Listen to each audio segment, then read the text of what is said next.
Саламатсыздарбы урматтуу жалпы факт KG маалымат порталынын көрүүчүлөрү. Бүгүнкү күнгө карата чыгарылган маанилүү жаңылыктар менен тааныштырабыз. Жаңжалдуу кырдаалды болтурбоо, УКМКга берилген тапшырмалар. Сентябрда дайынсыз жоголгон үй бүлө тоодон табылды. Бишкекте маршрутка оодарылып кетти. Россия Кыргызстанга $20 миллион берет. Алмазбек Атамбаев: басы баратып байкабай боксак тепселеп аласың. Кыргызстанда бир мекемеге 2 төрага. Улуттук коопсуздук мамлекеттик комитети 25 декабрдан 2021 жылдын 15 январына чейин мамлекеттик чек араны кайтаруу жана коргоо боюнча күчөтүлгөн тартипте иштейт. УКМКга мындай тапшырма Коопсуздук кеңешинин 24 декабрындагы жыйынында айтылды. 2020 жылдын 25 декабрынан 2021 жылдын 15 январына чейин мамлекеттик чек араны кайтаруунун жана коргоонун күчөтүлгөн варианты киргизилсин. Анын ичинде мамлекеттик чек ара аркылуу кирүү-чыгуу каналдарына көзөмөл күчөтүлсүн. Жаңжалдуу кырдаалды болтурбоо жана мамлекеттик чек ара режимин өткөрүү пункттарындагы чек ара жана өткөрүү режимди сактоо боюнча чек ара аймактарындагы калк менен алдын алуу жана түшүндүрүү иштерин жүргүзүлсүн. Милиция жана ыктыярчылар издеп жаткан Николай Дививинин үй бүлөсү табылды.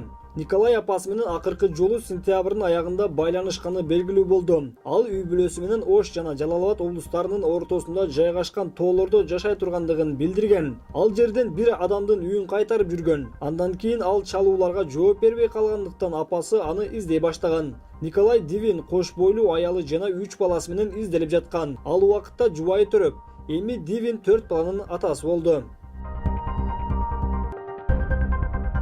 Кыргызстандын профсоюздар федерациясынын төрагалыгына көпчүлүк добуш менен Сагынбек Бозгунбаев шайланды. Мындай маалыматты жергиликтүү маалымат булактары жарыялаган. Башка маалыматка ылайык, Мирбек Асанакунов Кыргызстан профсоюздар федерациясынын төрагасы болуп шайланды. Уюмдун пресс катчысы Мира Осмоналиеванын айтымында, бүгүн Ала Тоо эс алуу жайында федерациянын чукул курултайы өттү. Конгрессте ФПКнын төрагасы болуп Мирбек Асанакунов шайланды. Сагынбек Бозгунбаевдин уюмдун башчысы болуп шайлангандыгы тууралуу маалыматтар туура эмес. Бүгүн чукул курултайга республиканын аймактарынан келгендерди кошкондо 400 делегат катышты.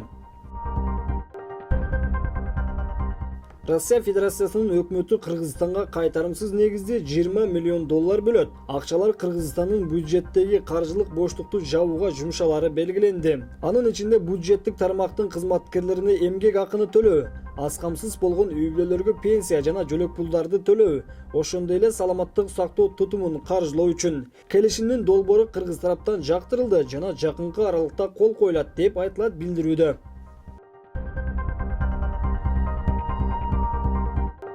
Кырсык эртең менен Чоткараев көчөсүндө болгон.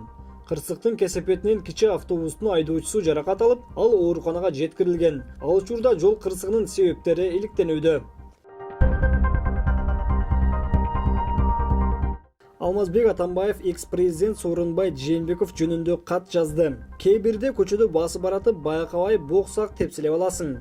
Анан эптеп таманыңды жолго сүртүп алып, ары басып кетесиң. Мен үчүн сокедос, өмүр жолумда жолуккан ошондой бир ыплас нерсе. Ага убакыт коротуштун эми кажети жок. Өмүрдү жакшы нерселерге арнаш керек. Аны ансыз деле мезгил да, Кудай да жазалайт.